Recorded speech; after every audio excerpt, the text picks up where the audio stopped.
Altadena holds a very, very, very special place for me. You've got people from every socioeconomic ladder, and it's not a one-size-fits-all.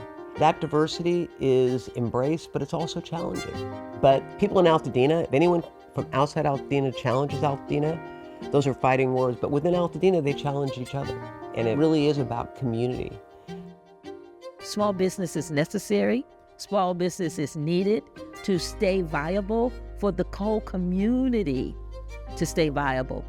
With this business, how do I continue to serve my community? When you see the kids working here, it's really about life skills and to be proud of who you are, right? And hold yourself to a certain standard in any environment. We go out and they volunteer. That's all part of the curriculum. Those things connect them to each other and to their community. I don't think folks always understand what it takes to keep the lights on and to keep this place going. Everybody has to pull their weight, wait on people, wash the dishes. You have to do all the jobs. That's the thing in small businesses, it's never ending work. My mom, Rena Shea, came to California to make a better life for us. My mom actually had an opportunity to buy the Little Red Hen coffee shop. So my mom then became the first African American in Altadena to have a restaurant. We've been there since then, and that's been for over 60 years in Altadena. Ever since my mom took over, I was there, helping, doing everything. You can name it. It wasn't just like your regular coffee shop. It was more than a restaurant. It was a place where people can congregate and talk, meet other people. It was just part of the community. Everybody knew somebody there. It was something interesting and new every day. We had a long history. People like Richard Pryor, Red Fox, even Barack Obama wrote a letter to my mother. We lost all those original pictures in the fire. He's just looking at the rubble and seeing the Red Hen sign burnt or melted. It was hard. We intend to rebuild the Red Hen. That's one of our main goals. And because people literally, they're threatening to come to my house for the shrimp and grits. And I can't have that. Perry's Joint is everything that I really love. I love food, I love people, I love the music, I love the culture. What you feel and see and hear, this is what's in here, and I bring it out. When I was younger, I never made anything normal, right? If I would make some spaghetti, I would make spaghetti and I would put some hot dogs in there. I never wanted to do things the way they should have been done the original way, right? Like my food and my sandwiches, I pride myself on saying, you can't get a guru anywhere on the planet. You have to come to Perry's Joint. I moved my business from San Francisco to Altadena, and I've been here since 2004. At the time, people were like, what made you come here? What made you come to this area and open a business? And I was like, well, I saw the school, I saw the kids, I saw the neighborhood, but so many people from this community talk negative about those kids at John Muir. I opened these doors, I didn't have one problem from those kids, not one. And those were the kids that helped me keep these doors open. I was impacted by the fire initially because they shut down the gas, so I couldn't open for at least 3 weeks. And then when I first reopened, I told people, look, if you can't cook at the house, come here and get a plate, right? People just walked through the door and they showed up, right? And they just started crying. They actually needed a hug more than they needed some food. I think that was the importance of Perry's Joint at that moment, right? And what that turned into, I couldn't even, you had to be here. That was really amazing. Right after the time of redlining, there were a number of homes that for some reason had been foreclosed on and they were boarded up. So we left a beautiful French Tudor home on San Pasquale and moved to West Loma Alta Drive. When we were able to save enough, then we started investing in the apartment buildings. Lake in Mariposa, we bought in 1984, maybe. Yeah, I'm gonna say 83. 84. Well, we struggled with that building for many years, but we had really good tenants, and we continued helping tenants, delaying their rent payment, doing what we could to help them go, because they were small businesses as well. Back in 2015, things were changing in Altadena. People from the west side, people from out of state were moving to Altadena. Some of these businesses aren't going to appeal to these new people, and it's not going to drive any traffic to that building. Mara's Kitchen came in and put in the time and, did that build out, and so popular. From 2015 till the fire, we had been pushing hard to get businesses in there and also fixing the building up. When I woke up on the 8th, and something told me I got to drive up to Mariposa to check on the building. It was 8:30 in the morning, but it looked like it was 8:30 at night because it was so dark because of the smoke. By the time I got to El Molino and Mariposa, I could see our building fully engulfed. It was fully engulfed. The sweat equity, the time, that was the most frustrating part for me. But things can be replaced. It's material. We can rebuild it. Last year was our 100th anniversary for our church.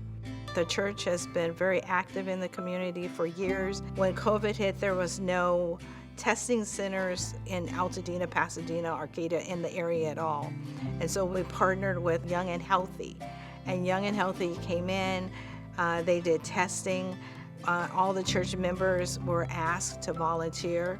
But actually they didn't have to ask us. We wanted to volunteer. We were like, can I have 2 or 3 days a week? After the fire, everybody's missing out on the family aspect of church and the socialization. We had one church member, Shamari, who's a chef, started making meals.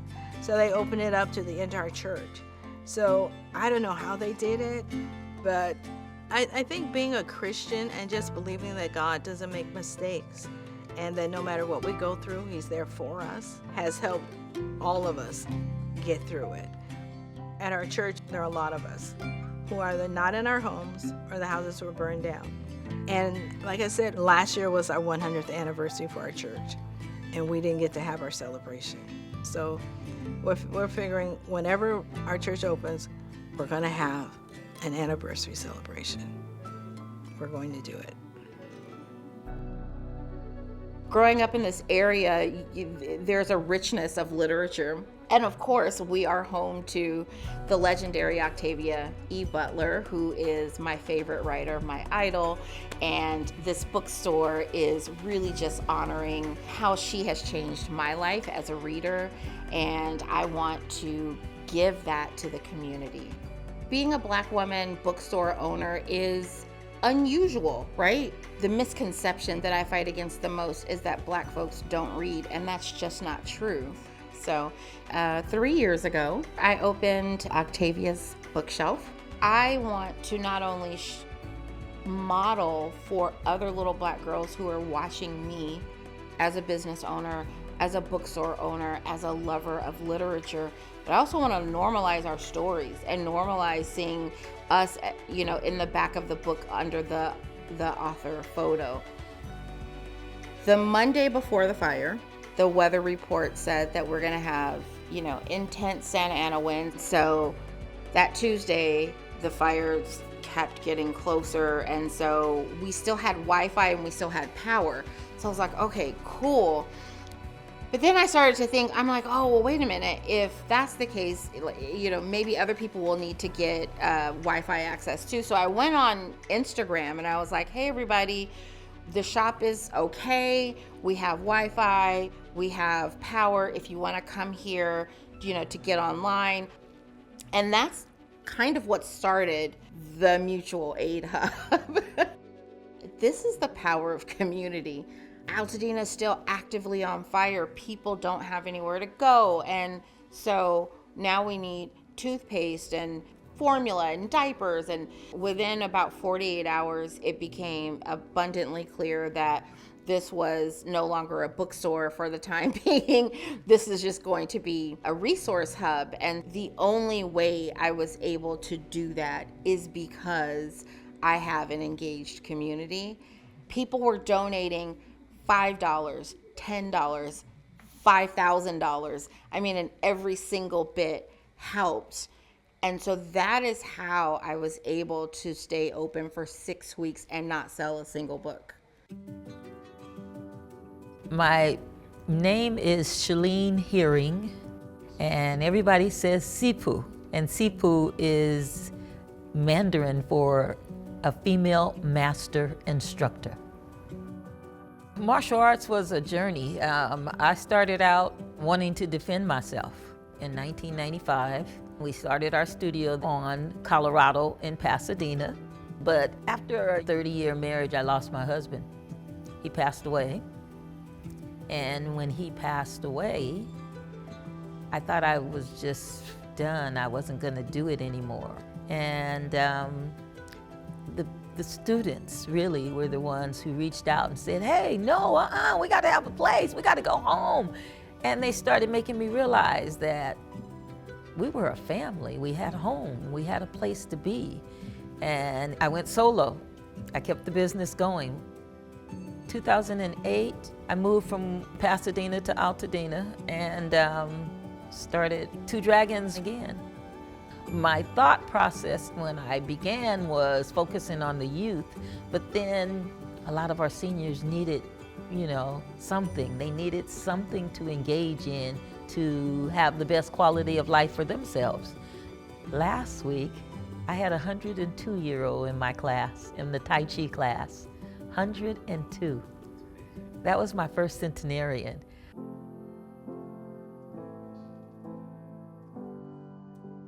Things around the studio burned on the 7th, and then the next afternoon, the studio burned.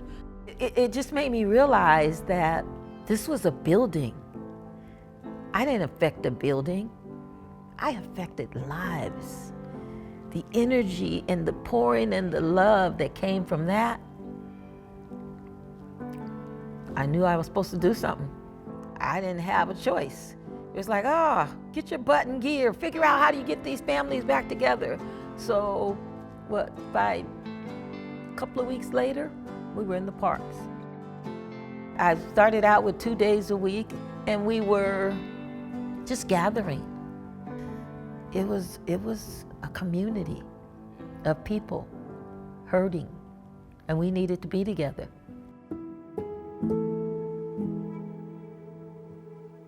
The challenges for small businesses in Altadena is to stay viable, to hang on.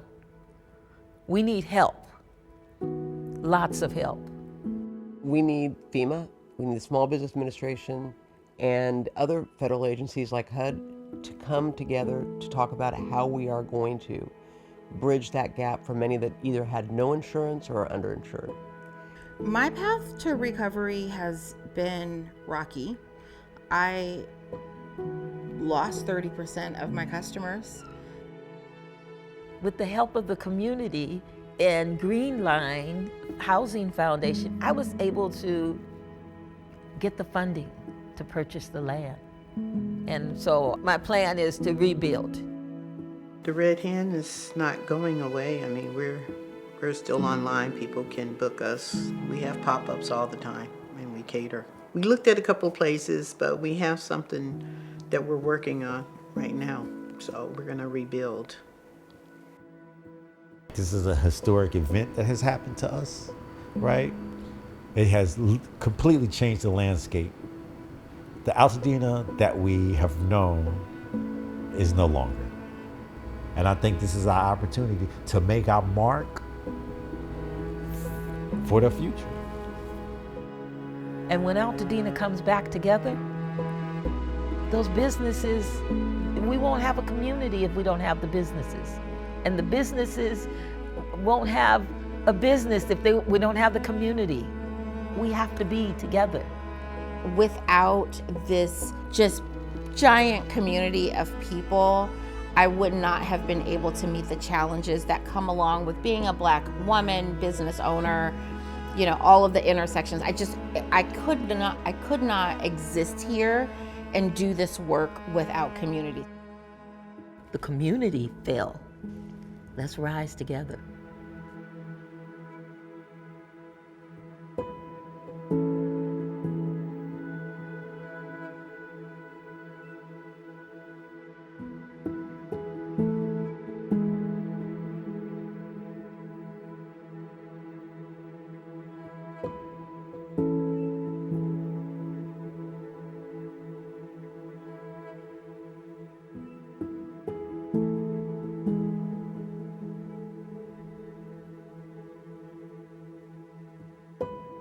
you.